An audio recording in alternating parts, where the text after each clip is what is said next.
Hello mga kaguro!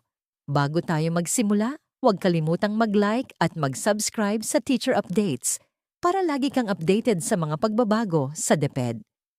Isang malaking pagbabago ang posibleng ipatupad ng DepEd, ang 3-term o trimestral school year, simula school year 2026 to 2027.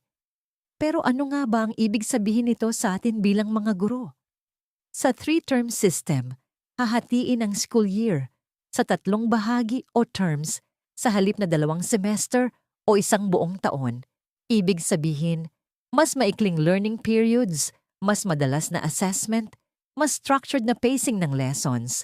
Layunin ng pagbabagong ito na mabawasan ang burnout ng mga guro at estudyante, mas maging balanced ang academic calendar, makasabay sa international education systems.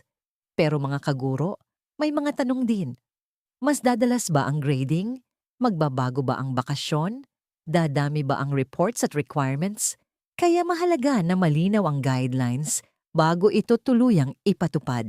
Sa ngayon, inaantay pa natin ang opisyal na detalye mula sa DepEd kung paano eksaktong ipapatupad ang 3-term system sa lahat ng paaralan.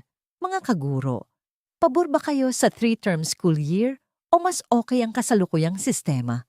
I-comment ang inyong opinyon at huwag kalimutang i-like, share at subscribe para sa mas marami pang teacher updates.